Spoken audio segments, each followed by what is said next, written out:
selamat pagi Bu. Ya, assalamualaikum Pak. Waalaikumsalam Maaf nih warahmatullahi. Pak, saya akan mewawancari Bapak nih Ya, terkait kebijakan atau keputusan ya Pak ya, ya, yang selama ini ada dalam permasalahan di satuan pendidikan Bapak. ya. Ada beberapa pertanyaan ya Pak ya yang akan saya tanyakan. Baik, silakan Bu. Yang pertama Pak, selama ini bagaimana Bapak selaku kepala sekolah dapat mengidentifikasi kasus-kasus yang merupakan terkait dengan dilema etika atau bujukan moral Pak? Baik Bu. Jadi untuk masalah ini saya akan terlebih dahulu menganalisis dan menentukan kasus-kasus tersebut ya Bu. Termasuk dilema etika atau bujukan moral. Biasanya kalau bujukan moral saya langsung dapat memutuskan karena sudah benar atau salahnya, sudah jelas ya benar atau salahnya. Adapun untuk dilema etika ini biasanya saya akan mengajak manajemen untuk berdiskusi sebelum memutuskannya. Artinya mengajak seluruh aktivitas akademika di sekolah seperti itu Bu. Artinya Bapak sebelum memutuskan mengajak berdiskusi dulu dengan warga sekolah yang Ya. ada ya Pak ya. Ya. Untuk kedepannya bagaimana apakah ada dampak atau efek yang kemungkinan terjadi ya Pak ya. Baik Pak, untuk pertanyaan selanjutnya, selama ini nih Pak ya, Bapak sebagai kepala sekolah nih dalam menjalankan pengambilan keputusan itu terutama untuk kasus-kasus di mana ada dua kepentingan yang sama-sama benar atau sama-sama mengandung nilai kebijakan nih Pak. Bagaimana Pak Bapak menghadapinya atau memutuskannya Pak? Iya. Saya akan mengedepankan nilai-nilai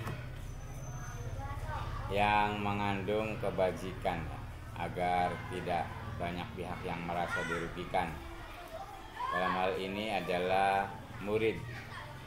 Hal ini disebabkan saya selalu mementingkan atau mengutamakan kepentingan murid yang bertujuan baik. Saya juga memikirkan dampak positif ya dan negatif yang akan terjadi terhadap keputusan-keputusan yang nanti saya ambil. Jadi keputusan Bapak itu intinya itu yang berpihak kepada murid ya Pak ya, untuk kebaikan murid ya Pak ya, seperti itu ya. Iya.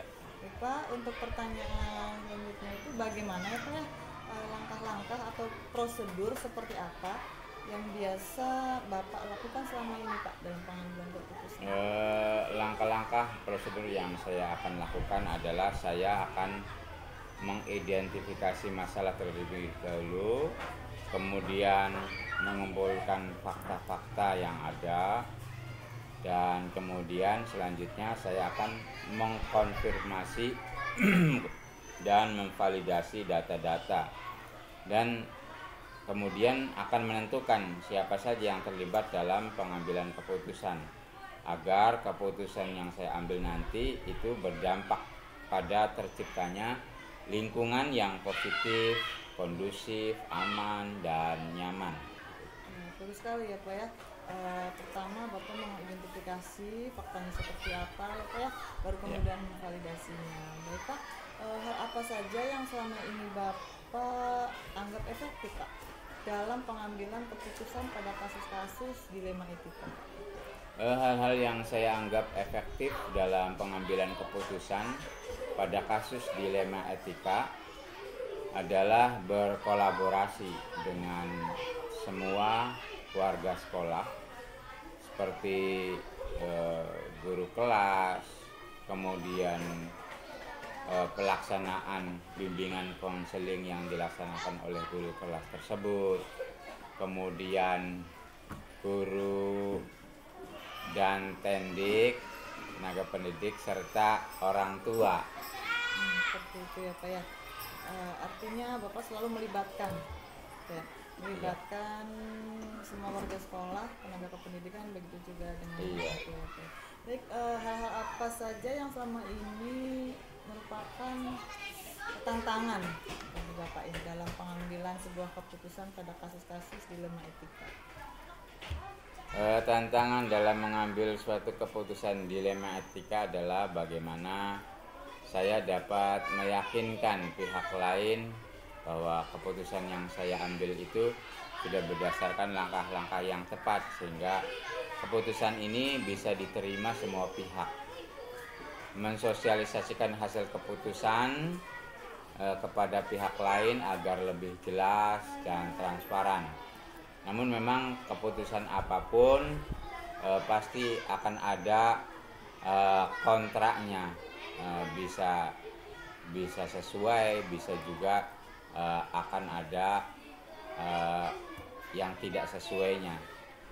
Karena dengan keadaan seperti ini saya harus sabar dan berjiwa besar, mencoba memanggil semua yang berkepentingan, kemudian berdiskusi dari hati ke hati, kemudian bisa memahami perasaan atas kasus yang dilema etika ini terjadi di sekolah. Ya. Seperti itu, Pak. Iya. Nah, untuk menghadapi tantangan berarti Bapak ini artinya harus sabar ya Pak ya? Sabar. Berjiwa besar serta mensosialisasikan kepada pihak-pihak terkait Pak ya.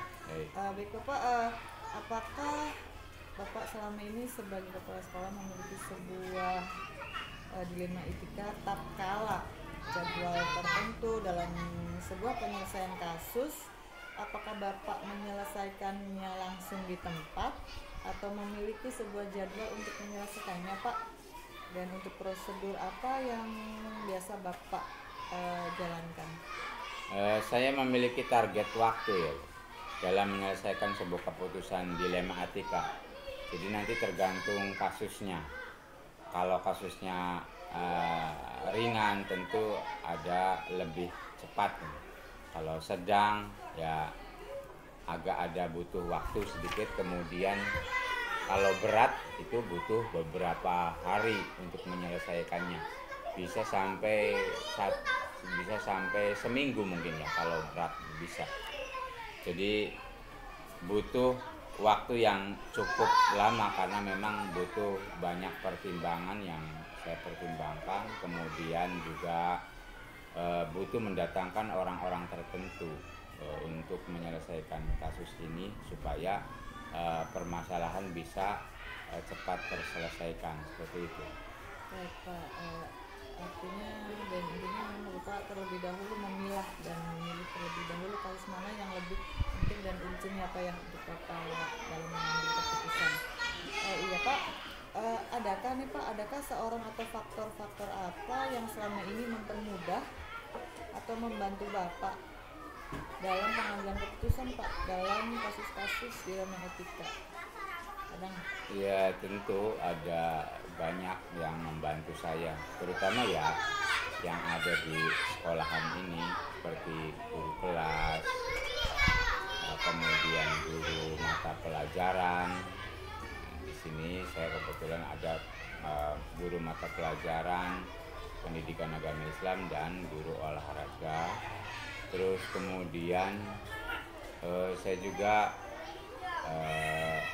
meminta bantuan komite sekolah untuk membantu supaya kira-kira keputusan saya betul-betul bisa baik gitu. Jadi semua warga, sekolah, komite, baik guru mapel maupun yang lainnya berarti kompak ya Pak ya? Kompak. Keluarganya dalam membantu Bapak dalam mengambil sebuah keputusan. Baik Pak, Ya. dari semua hal yang telah disampaikan Bapak tadi, pembelajaran apa yang dapat Bapak petik dari pengalaman dalam pengambilan keputusan Pak? Pembelajaran yang saya dapat ambil banyak sekali dalam mengambil keputusan. Saya harus menempatkan diri pada berbagai posisi, harus memiliki empati tinggi, selalu berpikir jernih, kemudian juga sabar, kemudian penuh rasa tanggung jawab, karena hal ini menyangkut orang lain yang nantinya akan berdampak dari keputusan yang telah saya putuskan nanti. saya pun senantiasa akan berkoordinasi dengan teman-teman guru, berkolaborasi agar keputusan yang dihasilkan itu dapat memuaskan banyak pihak, karena diputuskan itu dengan setransparan mungkin supaya mereka betul-betul paham. Tambahan lagi, saya juga selalu mengedepankan musyawarah, lebih banyak mendengar dan mengambil keputusan dengan analisa yang objektif sesuai dengan kenyataan. Yang terpenting adalah tidak ada peraturan yang dilanggar dalam pengambilan keputusan tersebut. Baik Pak, ternyata yang telah Bapak sampaikan tadi, yang selama ini Bapak petik, Bapak sangat berempati tinggi serta selalu berpikir jernih, apa ya? Yeah. Baik Pak, terima kasih. Sekian saja dari saya. Bapak bagus sekali dan baik sekali dalam pemikiran-pemikiran yang jauh ke depan, terutama untuk kebaikan peserta didik. Terima kasih Pak. Assalamualaikum warahmatullahi wabarakatuh. Waalaikumsalam warahmatullahi wabarakatuh.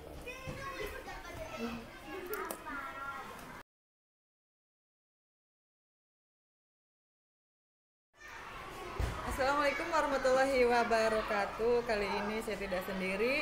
Saya kali ini ditemani oleh Ibu Dwi Mutiara dengan Kepala Sekolah UPT DSDN Bojong Melati. Kami akan melaksanakan wawancara terkait pengambilan keputusan yaitu dengan topik dilema etika atau rujukan moral. Selamat pagi Bu Mutiara. Selamat pagi. Assalamualaikum warahmatullahi wabarakatuh. Waalaikumsalam warahmatullahi wabarakatuh. Bagaimana hari ini Bu? Kabarnya baik? Alhamdulillah sehat. Cerah sepertinya Ibu ya.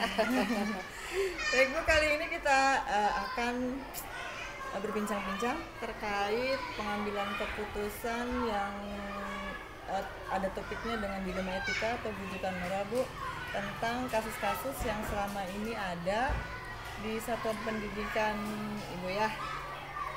Ada beberapa pertanyaan ini yang akan saya tanyakan kepada Ibu sama ini ya. Jadi gini Bu, selama ini Ibu selama menjadi kepala sekolah untuk mengidentifikasi kasus-kasus yang merupakan dilema etika atau rujukan moral itu seperti apa Ibu? Ya mungkin kasus-kasus biasanya itu selalu ada di tiap satuan pendidikan, karena tidak mungkin di satuan pendidikan itu tidak ada kasus atau permasalahan. Biasanya selalu ada. Pertama-tama yang saya lakukan sebagai kepala sekolah adalah mengidentifikasi kasus yang terjadi pada peserta didik atau pada misalnya pada guru atau peserta didik juga. Kemudian ya saya mengenali dulu permasalahan yang terjadi seperti apa. Tidak bisa langsung kita mengambil keputusan seperti itu, tapi kita analisa dulu, analisa kasusnya seperti apa. Kemudian juga kita akan mengumpulkan data yang selengkapnya serta seobjektif mungkin. Jadi kita tidak bisa melakukan decision maker langsung, keputusan gitu, keputusan yang langsung tanpa menganalisis data atau mengidentifikasi masalah-masalah tersebut. Jadi kemudian kita kumpulkan yang ada punya kasus tersebut. Kita kemudian di sana adanya dialog, berdiskusi seperti apa. Kemudian kita juga harus melihat kasus-kasus yang mana kan gitu. Sampai kita dalami kasus tersebut, kemudian sampai pada akhirnya kita baru bisa menentukan keputusan yang paling tepat. Berarti Ibu identifikasi dulu permasalahannya Ibu ya? Betul, mengidentifikasi jelas. Mana yang urgent dan betul untuk selanjutnya Ibu ya. Iya.